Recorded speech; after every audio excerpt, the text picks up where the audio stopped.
Cool. Sweet as.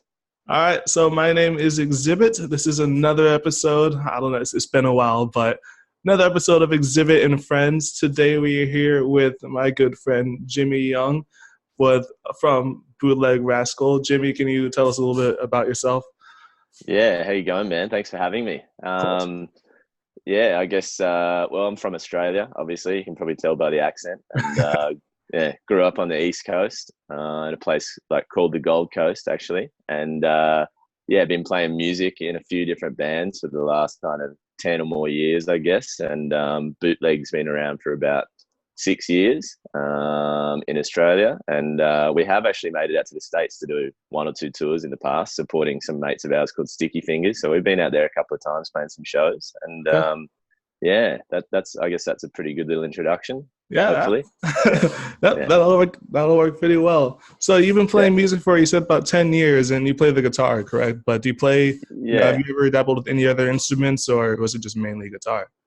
I mean, guitar's my main thing, but I do play Okay. like quite a bit of bass on the record as well. I usually Okay. play a lot of the bass lines and program drums and stuff like that. I can tap away on the drum kit, but I wouldn't say that I'm too handy on the drum kit. But yeah, guitar and bass and a little bit of keyboard. Like I wouldn't say I'm a good pianist at all, but I can kind of Yeah. land a couple of chords and play a couple of notes. So yeah, you end up dabbling in a lot of different things, I suppose. But yeah, more so guitar and bass for me. It's my main things. Okay. How many Yeah. instruments in total would you say that you've, I mean, at least dabble in? I guess, half a dozen if you include, triangle and tambourine and a few, Yeah. a few things like that that sort of anyone can play, but not anyone can play well, I suppose. That's the real trick to it, isn't it?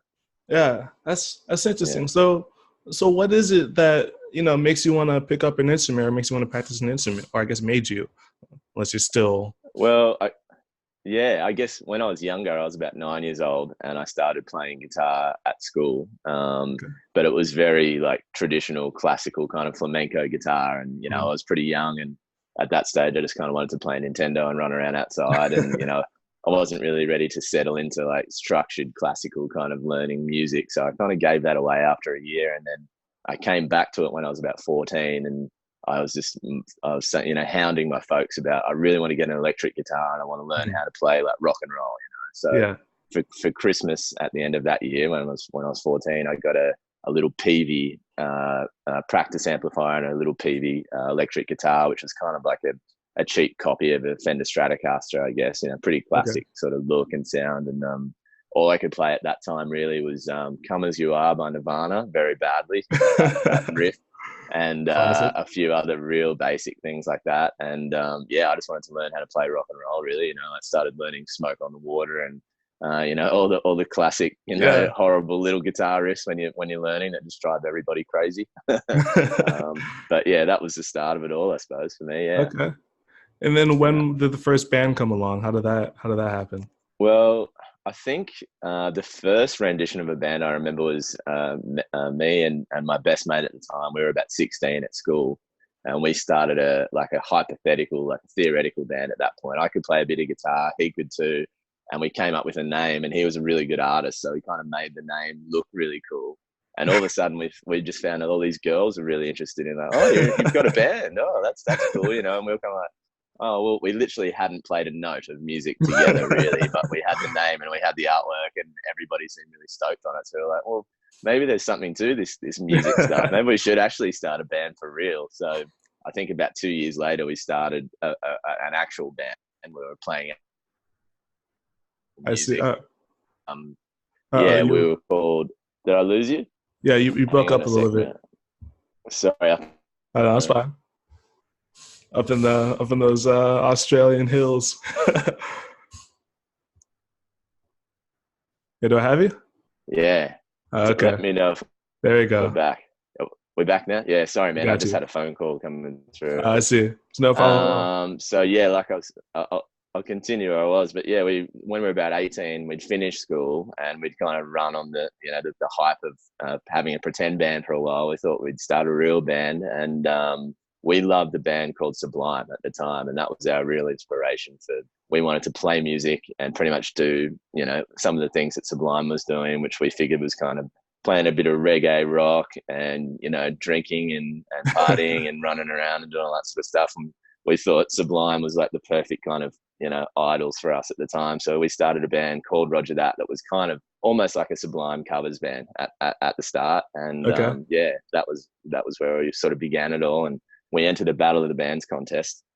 And we were all about 18, 19 at the time. We'd never Yeah. played a live show in our lives. And it was the first show.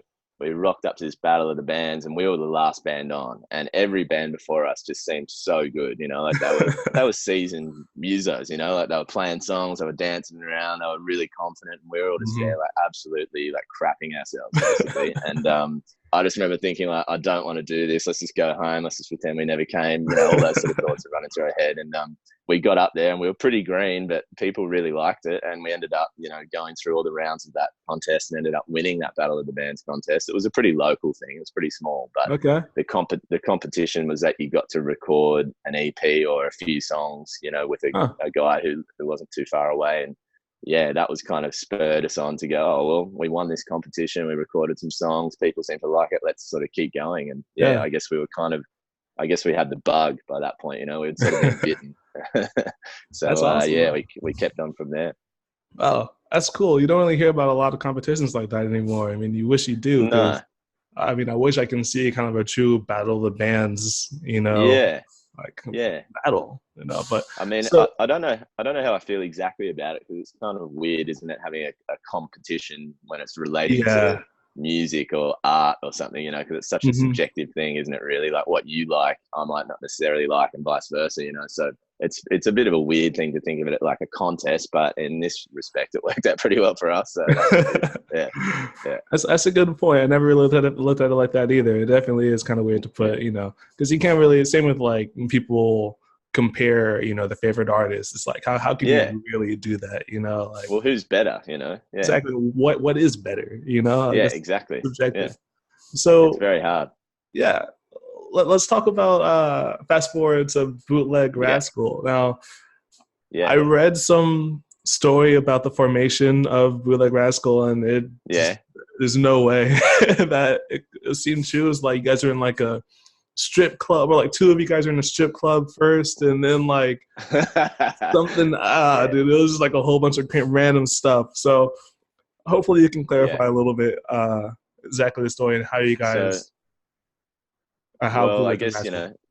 Hmm? being that you're in Hollywood, do you want the Hollywood version or do you want the actual version?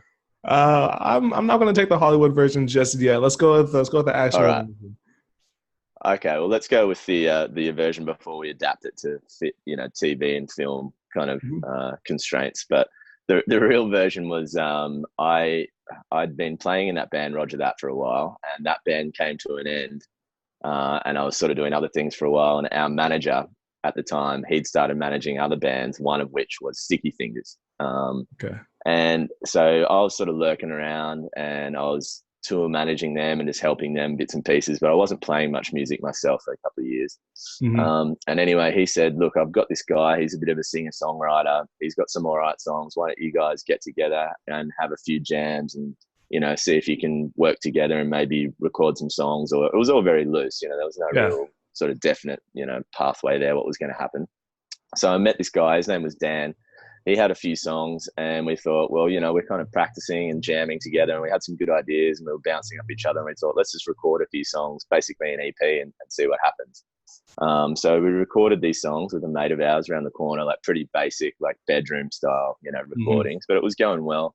And we thought, this is kind of cool, and we like each other and we get along. Let's see if we can, tour this live. So as part of that, we had to have a name. And at the time, because I'm good friends with the guys from Sticky Fingers, they had a song by the name of Bootleg Rascal. They'd already written and recorded and released that song.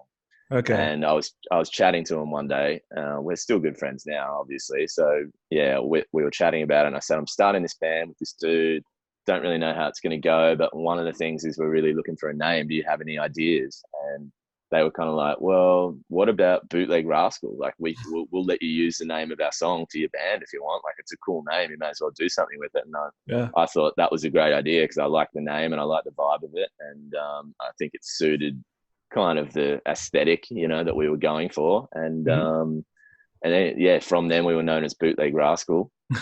And we started playing as a three-piece. So we kind of had all the drums and bass and stuff. Oh, not the bass, but the drums, and a lot of the musical stuff was kind of triggered on loops. So it was myself playing guitar, Dan, who was playing like rhythm guitar and singing. And we had another guy who was kind of triggering all the loops and playing a bit of bass. And so there was no live drums or anything like that. Mm-hmm. And that was our first rendition of a band. And we ended up going on the road supporting Sticky Fingers. I think was our first couple of shows. And that, that was pretty much like a trial by fire, those sort of things. You got a room full of people keen to hear some music. And we've never played together before. And the songs were pretty fresh and it was all pretty new. But we pulled it together and people seemed to like it. It could have been a bit to do with the fact that Dan was a pretty good looking dude and he used to play with his shirt off. So that kind of used to help things along a bit, I think. We got a lot of leeway because of that. Of course. I'm sure that helped. And then, yeah, that did help. And then actually not long after that, like within about 6 months, Dan decided that he didn't want to do the band anymore. He wanted to pursue other things. He was kind of in love with this girl who'd moved to Europe, which is a long way from Australia, as you probably imagine. And he thought he was going to chase her over there and sort of do a few other things. And I thought, well, I kind of want to keep the band going. So along the way, we kind of got a drummer and we got a regular bass player and we found a new guy, Carlos, to sing in the band. And the way that came about was literally our manager was teaching at like a music college kind of thing, like a private music college here, where you do all sorts of things from like instruments to management to, whatever. They teach all sorts of things there. And he came back one day because we were looking for someone to sing and we had gigs coming up and we didn't have anybody, we hadn't found anybody at that point. So we're like, well, we better sort this out pretty quick. Otherwise it's going to be tricky. And he came back one day and said, oh yeah, I heard this guy singing in a hallway at the music college. And I was like, what do you mean singing in a hallway? And he said, yeah, he's not really a singer, but I just heard him. He was just sitting there just singing and I thought he could be a good singer. And I was like, well, you're not really selling it to me, like I kind of want someone like, we want to make this good. Like, is this guy up to it? And turned out that he was, even though it didn't sound very promising at the start, but he stepped into it pretty quickly and he could sing and, he can kind of dance around and look the part on stage. And that was Carlos, who's still in the band now. And yeah, we've been doing it for about 5 or 6 years now with him and had a few other lineup changes along the way, but that felt like a really long-winded version of the question, but hopefully we got there in the end. Yeah. Perfect answer. Yeah. So yeah, cool. And then, so you guys have been, all over, whether working with Sticky Fingers or really just, by yourselves. For example, you guys just had for this EP, right? Did you guys recently go on road for the EP?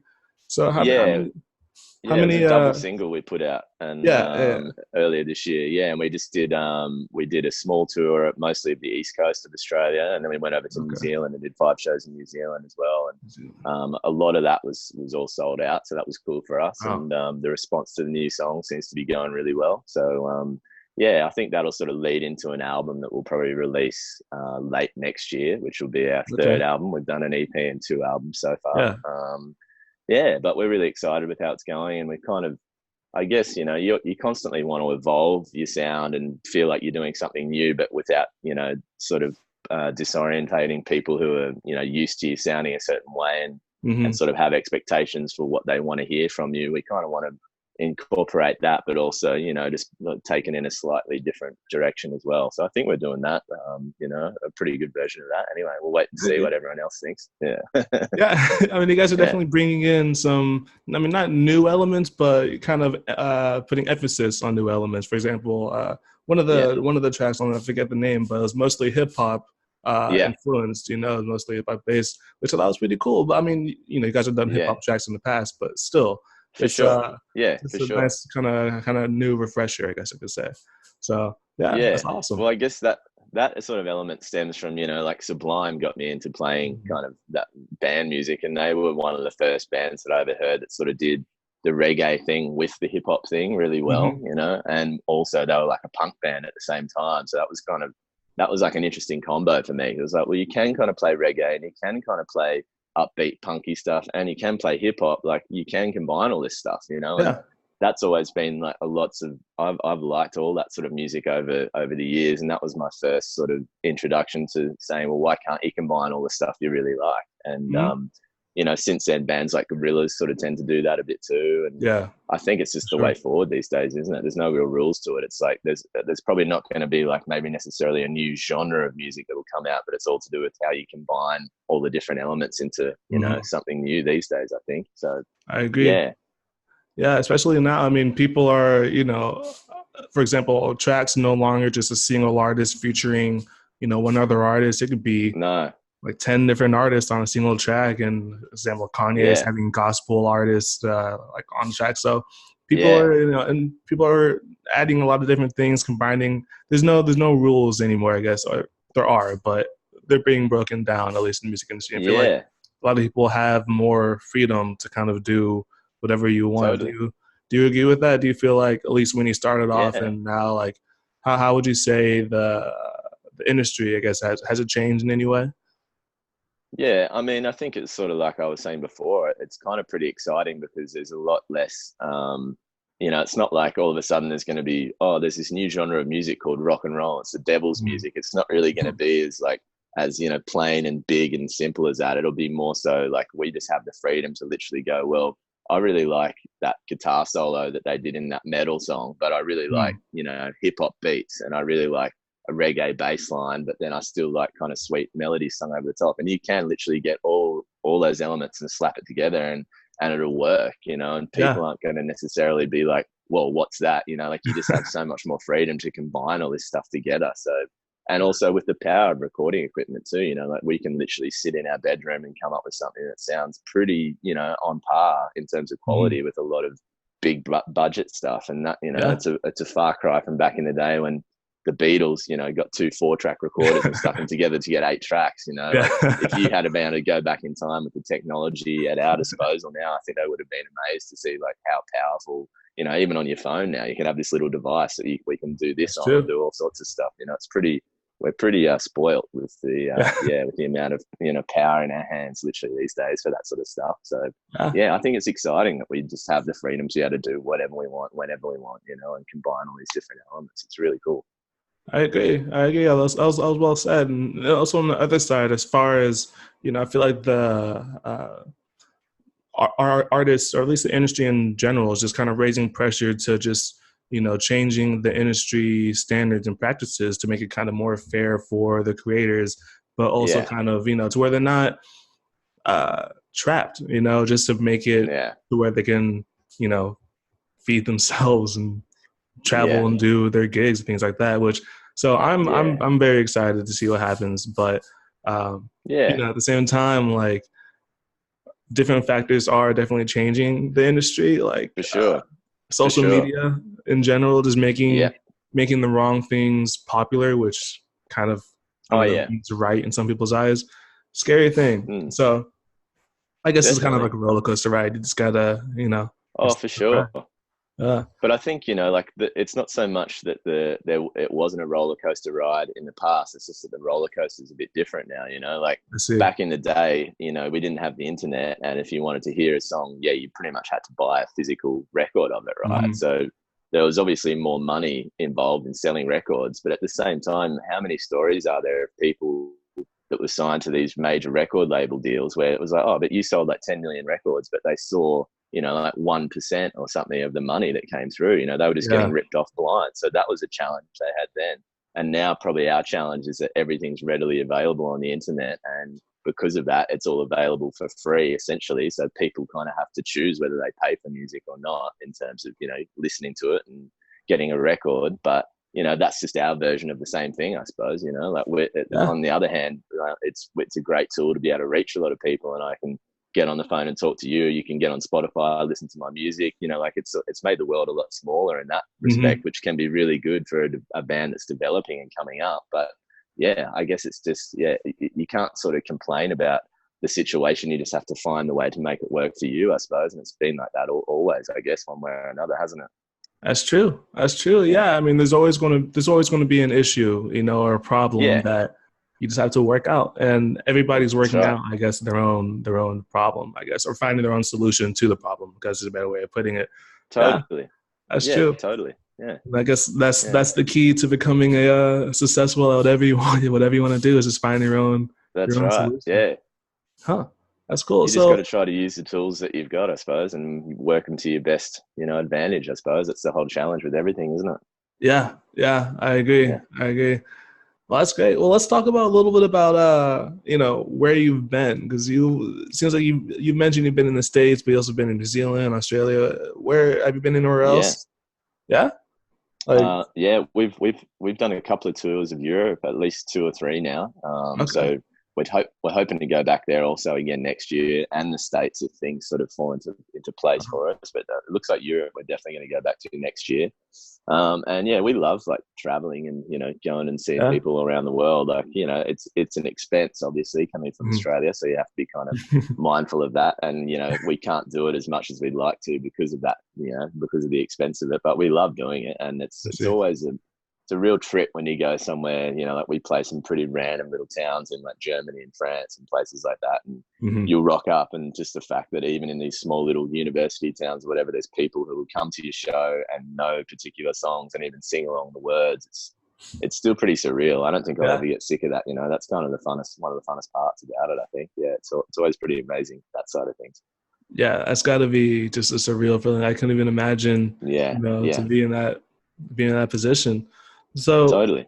are there any? I mean, I'm sure you've had some great experiences in it, but are there any places that, in particular, you know, I guess you enjoy the most out of where you've been? Uh, And Yeah, I mean, we've probably done more touring in Europe than anywhere in terms of like overseas outside of Australia and New Zealand, and we've got a lot of really close friends in the Netherlands, particularly Amsterdam. Had a lot of really good times there. France as well. We got a lot of good mates. Been touring to like Italy a bit more recently, and we've got a lot of good friends there. So I've probably had some of the best overseas touring moments, I guess, in and around those places. okay, But at the same time, it's when we go to the States, it's a totally different kettle of fish, and I love going to the States as well. And it's hard to kind of pinpoint. Again, it's like one of those things. It's like what song's better than the other. It's like such mm, a it's like it's not comparing apples and apples, I guess. It's like yeah, so many places are so good for so many different reasons, and mm, it's kind of like what you feel like doing at the time, and all that sort of thing. It plays into it, but in general, like yeah, we just love going overseas and trying to mm, meet and play our music to as many different people as we can. And okay, yeah, hopefully we'll be yeah, doing quite a bit more of that again next year. that'll be great. Do you guys keep Yeah. it, strictly business, or do you guys kind of, you know, have enjoy yourselves, have fun, while you're on Um, touring? I think if anything, we're probably guilty of not keeping it very business-like at times. I think we're prone to maybe especially when we're overseas having a few too many good times. I guess that's always the danger, isn't it? That you get kind Yeah, of caught up in how cool and exciting it is to be yeah, somewhere else and meeting all these new people and doing all that sort of stuff. And also, when effectively your workplace is a pub or a bar or mhm. a nightclub or something, it's hard not to kind of knock Yeah, off after work and enjoy a few drinks or something along those lines. So yeah, I mean, we try to keep. Well, I think we're getting better at keeping the balance a bit more okay. even. But there's definitely been times where we've probably gone a bit too far one way or the other. Yeah, yeah, Well, I mean, the temptation's there. How can you not resist? you have to So, dabble in these things, don't you, to not to understand what it's yeah, all about. But as long as you can, exactly. come through the other side and pull it back around, I think that's the most important thing. Just get the experience. That's all. That's all that matters. Have a story to Yeah, tell. that's So right. speaking of experiences, then let's say you were, like you had some kind of adult summer vacation. So Uh you're huh. a few weeks in, and you had 2 months ahead of you to do whatever you want. You're being lazy. What would Yeah. you do if you decided, okay, I'm going to just have a complete, me day. I'm gonna do whatever I want. What hmm what would be on your list? Man, my ideal day of a day off, I think, is like basically just lying on a beach somewhere in Mexico, white sand, crystal clear water, some palm trees rustling in the breeze, maybe a margarita or something in my Yeah, hand, a yeah. couple of tacos on the way, lots of beautiful people around wearing not much stuff on the beach, warm weather, lots of sun. That's kind of my idea of a really Okay. good time, but a really relaxing time. So, Yeah. yeah, I try to do that as often as I can, something along those lines. And maybe I'm a bit guilty of sort of tending to want to, divulge into that a bit too much, but yeah, that's definitely where I'm at. You know, the whole kind of like lost on a deserted island thing, especially if you had a Hmm. margarita machine, like that sort of sounds like paradise Yeah, to me. You know, that sounds yeah, nice. Sounds catch that some sounds like fish, absolute bliss. Yeah. eat a few coconuts. You know, that kind of vibe. That's sort of my my sort of thing. Yeah, Okay. warm weather, tropical. Yeah, Yeah, yeah, yeah. That sounds yeah, nice. And you yeah, mentioned tacos. That word's been coming up a lot whenever I do some yeah, research on Bootleg yeah, Rascal. yeah. What is up with you guys and tacos? Well, I guess there's a couple of elements. I've always kind of liked to think of myself as, a Mexican at heart in a lot of ways. You know, Okay. like I love tequila and I love all types of Mexican food. And I've Yeah. only been to the country actually once, but I kind of feel like I'd like to think of myself as an honorary kind of Mexican if they would have me. I guess I've always All been right. a big fan of pretty much all their things, all their lifestyle. And And yeah. Carlos, his parents are both from Chile, so. Okay. He was born in Australia, but he has a very strong Chilean heritage, which is obviously they're Spanish speaking and they enjoy similar kind of foods, and Hmm.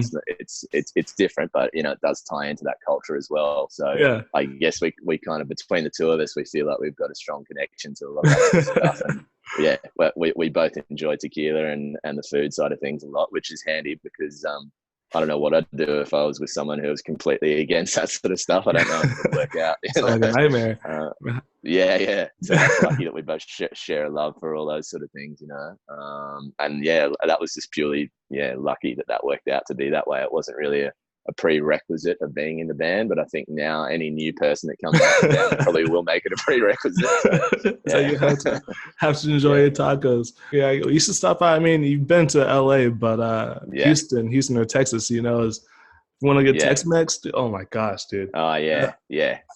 it's hard. I mean, I go back and forth, and it's just there's so many options, dude. But I think Oh, yeah, man. Texas easily takes a place. I mean, after eating some Tex-Mex in Texas, dude, you're going to be just in a coma for a good hour and a half, 2 hours. It's Yeah, man. beautiful. Well, It's, we've played in Austin a couple of times, and okay, there's like a hot sauce shop there, called, I think hot it's called sauce. Tears of Joy. Yeah, and it's literally Okay. just like a little shop that's just like wall to wall, like every type of hot sauce, from like the hectic like ghost chili, like you have one drop of it and your head explodes, to like Tapatio and Cholula and all the the really good staples. Yeah. But I just love that joint. Every time we go through there, I get a T-shirt. I buy as much hot sauce as I can carry home. Like that. That's another big part of it too. I love hot sauce. I've got a whole cupboard at home just dedicated to about 500 different types of hot Really? sauce. So my Wow. girlfriend's always like, "Why are you buying another bottle of hot sauce?" Like, well, I've never seen this one before. We need it for the collection, It's a new one. Yeah, Yeah. yeah, yeah. So there's ones that I've never even opened, but they're there and they're ready to go, and that's the main thing. That's the most important thing. You should try that. What's that the interview YouTube series, Tasty Eats, or the where they eat the hot Oh wings? yeah, the hot Yeah, wings. Yeah, hot yeah. wings. I've Yeah, watched that quite a bit actually. Yeah, it yeah, looks pretty intense by the time they get into the end there, to the right. pointy end. Yeah, Yeah, you sound like yeah. you do. You sound like you do pretty well on there. I think I go okay. Yeah, Yeah. I feel like I've been training my whole life for that sort of moment. So hopefully I'm match fit. Especially if they could throw in a few shots of tequila or a margarita. I think Yeah. it'd balance out pretty good. At least gets Yeah, like the seventh wing or so. Somewhere high up on there. yeah, yeah, Yeah. yeah, yeah, So let's talk about. I mean, you mentioned that after dropping Yin and Yang, that this may yeah, lead to an album for next yeah, year. yeah, Do you have, I mean, future plans? Do you have any, plans between maybe now and then, or now and then, or then and yeah. after? Yeah, well, at the moment, Carlos and Carlos sings in the band, and I play lead guitar. We pretty much just write all the songs together and produce most of it ourselves as well.